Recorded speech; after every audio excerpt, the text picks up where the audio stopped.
सुप्रभात बच्चों, आप सभी का स्वागत है आपके अपने YouTube चैनल GS एजुकेशन में। बच्चों, आज हम यूपी बोर्ड कक्षा 9वीं हिंदी का किताब जिसको कि काव्य कहते हैं, उसका पहला पार्ट जो चल रहा है कबीरदास द्वारा रचित साखी का अंतिम वीडियो लेकर आपके सामने उपस्थित हुए हैं। पिछले 3 वीडियो हमने 10 दोहे तक पढ़ा, आज 11वें दोहे को हम शुरू करने वाले हैं। तो चलिए बिना समय गवाए हम शुरू करते हैं। अपना 11वां दोहा देखते हैं। कबीरदास जी क्या कह रहे हैं? कबीर कहा गर्बियो ऊंचे देखी आवास, काल पर्यु भय लोटना ऊपर जामे घास। इस दोहे में कुछ शब्दों के अर्थों को हम देखते हैं। यहाँ गर्बियो का अर्थ गर्व करना से है, गर्व यानी अभिमान करना से है। भय माने भूमि होता है, काली पर्यु माने कल परसों या निकट भविष्य में। ये कुछ शब्दों के अर्थ हैं। संदर्भ आप पूर्वत यहाँ पे देख पा रहे हैं। पिछले 2-3 वीडियो में मैंने संदर्भ बताया, आप वहाँ पे जाकर चेक कर लेंगे। ठीक उसी तरह से रहेगा प्रसंग यहाँ पे क्या हमें उपदेश देना चाह रहे हैं कबीरदास जी? कबीरदास जी ये बताना चाह रहे हैं कि संसार का जो वैभव है, संसार का जो सब कुछ, आप जमीन जायदाद भवन मकान सब कुछ, मान सम्मान, ये सब क्या है? नश्वर होने वाला है। यानी वो ये बता रहे हैं कि संसार की नश्वरता का बोध कराने का प्रयास कर रहे हैं। ये बता रहे हैं कि संसार की सारी वस्तुएं, सारा सम्मान नश्वर है, इसलिए आप ईश्वर की भक्ति में लगो, इस संसार के वैभव में परेशान मत हो। काव्यगत सौंदर्य में क्या बता रहे हैं? काव्यगत सौंदर्य में रस जो है यहाँ पे शांत रस है, अलंकार अनुप्रास और उपमा अलंकार है, छंद आपका दोहा छंद रहेगा, भाषा सतुक्कड़ी भाषा, शैली मुक्तक शैली, ये सब पिछले वीडियो में आप जाके देखेंगे, वहाँ सब कुछ मिल जाएगा। अब देखते हैं, व्याख्या की बात करते हैं कि कबीरदास जी कहना क्या चाह रहे हैं। कबीरदास जी उपदेश क्या दे रहे हैं मानव को या समाज को? कह रहे हैं कि हे मनुष्यों, आप कबीर कहा गर्बियो ऊंचे देखी आवास, यानी आपको जो ऊंचा स्थान प्राप्त हुआ है, या यूं कह सकते हैं जो समाज में सम्मान प्राप्त हुआ है, उस सम्मान को जानकर समझकर आप अपने ऊपर गर्व मत करो, या यूं कहिए कि इस समाज में जो आपको ऊंचा स्थान प्राप्त हुआ है उस पर आप अभिमान मत करो। क्यों मत करो? क्योंकि ये संसार जो है, संसार की सारी चीज़ें नश्वर है। नश्वर का मतलब नष्ट होने वाली। आप एग्जाम्पल से समझ सकते हैं कि चाहे वो मनुष्य का शरीर हो, वो भी एक दिन नष्ट होता है, भवन हो, जमीन हो, जायदाद हो, सब कुछ इस संसार में नष्ट होने वाला है। या यूँ कह सकते हैं कि सारा संसार ही नश्वर है। आज है, कल नहीं रहेगा। कल का मतलब आने वाले समय में वो नहीं रहेगा। तो यहाँ पे कबीरदास जी वही कह रहे हैं कि हे मनुष्य, इस समाज में या इस संसार में जो तुम्हें ऊंचा स्थान प्राप्त हुआ है या ऊंचा दर्जा प्राप्त हुआ है, उस पर अभिमान मत करो, क्योंकि तुम्हारा शरीर सब कुछ नश्वर है, आने वाले समय में ये नष्ट हो जाएगा। और क्या कह रहा है नीचे लाइन में? काल पर्यु लौटना, माने आने वाले समय में, कल परसों या निकट भविष्य में तुम्हें भी काल कवलित होना पड़ेगा। काल कवलित का मतलब मृत्यु के गोद में जाना पड़ेगा, काल के गोद में जाना पड़ेगा, यानी तुम भी कल मर जाओगे। और क्या होगा? इस जमीन पे तुम लेट जाओगे मरने के बाद, और लोग क्या करेंगे? तुम्हें इस जमीन में दफना देंगे, जिसके ऊपर क्या होगा? घास जम जाएगा। ये रहा अर्थ और भाव यही है। कबीरदास जी का कहना यह है कि हे मनुष्य, संसार की प्रत्येक वस्तु नश्वर है, चाहे वो जमीन जायदाद, घर मकान, मान सम्मान, सब कुछ आने वाले समय में ये नष्ट हो जाएगा। इसलिए इस पे तुम्हें अभिमान करने की आवश्यकता नहीं है। अगर करना है तो ईश्वर की भक्ति करो और संसार की नश्वरता को त्याग दो। तो ये रहा आपके 11वें दोहे का अर्थ। अब हम देखते हैं 12वां दोहा। तो बच्चों, हमारा ये 12वां दोहा है। यहूँ ऐसा संसार है जैसा सैंबल फूल, दिन 10 के व्यवहार को झूठे रंग न भूल। अब यहाँ यहूँ माने यह है, सैंबल माने सेमल का फूल, रंग माने लगाव या अनुरक्ति होता है। संदर्भ पूर्वत रहेगा। प्रसंग यहाँ क्या है? प्रसंग में यहाँ कबीरदास जी ने संसार को सेमल के फूल के समान बताया है। सेमल का फूल जो होता है एक ऐसा फूल कि वो देखने में बहुत आकर्षक लगता है, बहुत सुंदर लगता है, परंतु उसमें कोई गंध नहीं होता है। देखने में सुंदर है लेकिन गंध नहीं है। कहने का आशय ये है कि झूठापन है, उसमें दिखावापन है। तो वो चीज़ें हैं कि वो अल्पकालिक होता है, थोड़े समय का होता है। तो इस दोहे में कबीरदास जी ने संसार को सेमल के फूल के समान अल्पकालीन बताते हुए इसमें न फंसने का उपदेश दिया है। मतलब संसार का जो झूठा दिखावा है उसमें न फंसने का उपदेश दिया है। इसमें रस आपका शांत रस है, अलंकार, उपमा और अनुप्रास है, और बाकी सब चीज़ें वैसे ही रहेंगी। व्याख्या हम देखते हैं। कबीरदास जी कहते हैं कि यहू ऐसा संसार है जैसा सेंबल फूल, यानी हे मनुष्य, यह संसार जो है सेंबल के फूल के समान है। अब ये सेंबल का फूल क्या है, इसे हम समझ लेते हैं। सेंबल का फूल एक ऐसा फूल है जिसका रंग रूप काफ़ी आकर्षक होता है, देखने में बहुत सुंदर लगता है, परंतु उसमें कोई गंध नहीं होता है।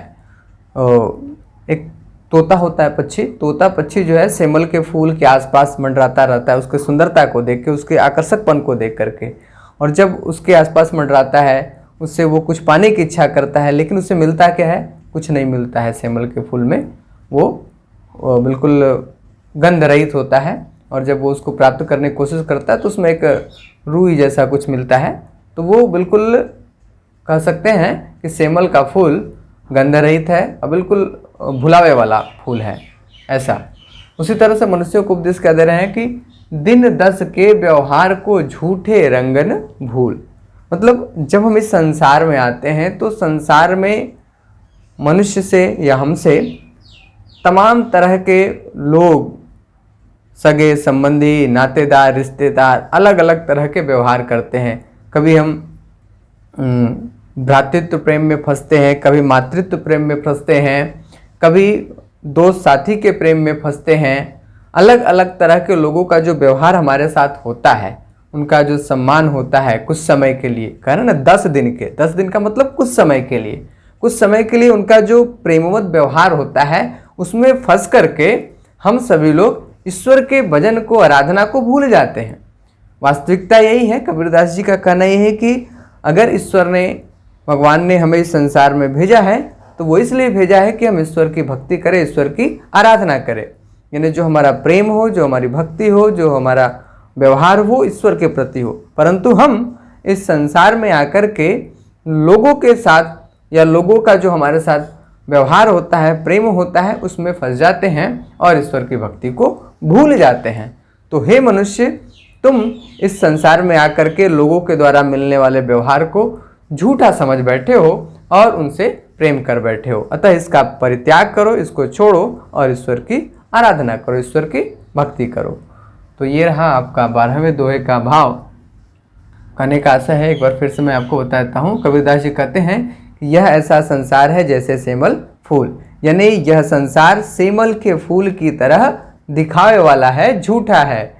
जिस तरह की सेमल के फूल का आकर्षक रंग जो है, रूप जो है बहुत सुंदर होता है, परंतु उसमें गंध नहीं होता है, दिखावे मात्र का होता है। उसी तरह से इस संसार के लोग हैं, उनका जो व्यवहार है, जो आचरण है, वो कुछ समय के लिए हमारे साथ दिखावे के जैसा होता है और हम इस दिखावे में फंस करके ईश्वर की आराधना और भक्ति को भूल जाते हैं। तो इस चीज़ को कबीरदास जी न करने का उपदेश दिया है। तो ये रहा हमारा 12वां दोहा। अब हम देखते हैं 13वां दोहा। 13वां दोहा है, इहि अवसर चेत्या नहीं पशु जीव पाली देह, राम नाम जाण्या नहीं अंत पड़ी मुख खे। इस दोहे में कुछ शब्द हैं, जैसे देह माने शरीर, खे माने धूल या राख होता है, जीव माने समान होता है। अब यहाँ देखिए, अवसर चेता नहीं, यही अवसर, यही अवसर का मतलब इस समय, या आप कह लीजिए कि इस योनि में, मनुष्य योनि में, यानी संसार में बहुत सारी योनियाँ होती हैं, जैसे कि मनुष्य योनि है, पशु योनि है, पक्षी योनि है, तमाम तरह की योनियाँ हैं जिसमें मनुष्य जन्म लेता रहता है। तो यहाँ मनुष्य योनि की बात की जा रही है। यही अवसर का मतलब मनुष्य योनि की बात। ये शब्द हैं, इनके कुछ अर्थ संदर्भ पूर्वक। प्रसंग क्या है कि यहाँ पे कबीरदास जी ने ये बात बताई है कि हमें समय रहते का मतलब ये जो हमें स्वरूप प्राप्त हुआ है, ये जो रूप प्राप्त हुआ है मनुष्य के रूप में, इस समय में हमें ईश्वर की भक्ति कर लेना चाहिए। क्योंकि अगर समय रहते हम ईश्वर की भक्ति नहीं करेंगे तो हमारा शरीर जो है नष्ट हो जाएगा, फिर हम भक्ति कभी नहीं कर पाएंगे। तो यहाँ पे प्रसंग यही है। रस आप देख रहे हैं, शांत रस, अलंकार, उपमा और अनुप्रास। तो उपमा अलंकार आप कहाँ देखे हैं? पशु जीव, यानी पशु के समान। तो यहाँ पे उपमा अलंकार आपको देखने को मिलेगा। राम नाम, मौम का पुनरावृत्ति हुआ तो यहाँ पे आपका अनुप्रास अलंकार हो जाएगा। अब देखते हैं यहाँ पे हम इस दोहे के अर्थ को। यही अवसर चेता नहीं पशु जी पाले दे। कबीरदास जी कह रहे हैं, एक संदेश दे रहे हैं मनुष्यों को कि हे मनुष्य, आपको ये जो अवसर मिला है, ये जो योनि प्राप्त हुआ है मनुष्य की योनि, इस योनि में आपने चेता नहीं का मतलब ध्यान नहीं दिया। ध्यान दिया का मतलब कि आपने ईश्वर की भक्ति करने की बात सोची ही नहीं। पशु जीव पाली देह, पशु के समान अपने शरीर को, देह माने शरीर को पालने में लगे रहे। जिस तरह से एक पशु होता है, पशु का काम होता है कि उसे केवल खाने का ज्ञान होता है और किसी भी तरह का ज्ञान नहीं होता। बाकी कोई भी कार्य हम उसे मार पीट के करवाते हैं तो वो करता है। जैसे बैल को ले लीजिए, बैल को आप मार के खेत जोतवाते हैं या और काम करवाते हैं, तो वो चीज़ें हैं कि पशु जो है केवल अपने शरीर का पालन पोषण करने में लगा होता है, खाना पीना सोना इन्हीं चीज़ों में। तो मनुष्य को भी यही कह रहे हैं कि आपने इस बात को समझने का कोशिश ही नहीं किया कि हमारा जो जन्म हुआ है मनुष्य के रूप में, वो हुआ किस लिए है।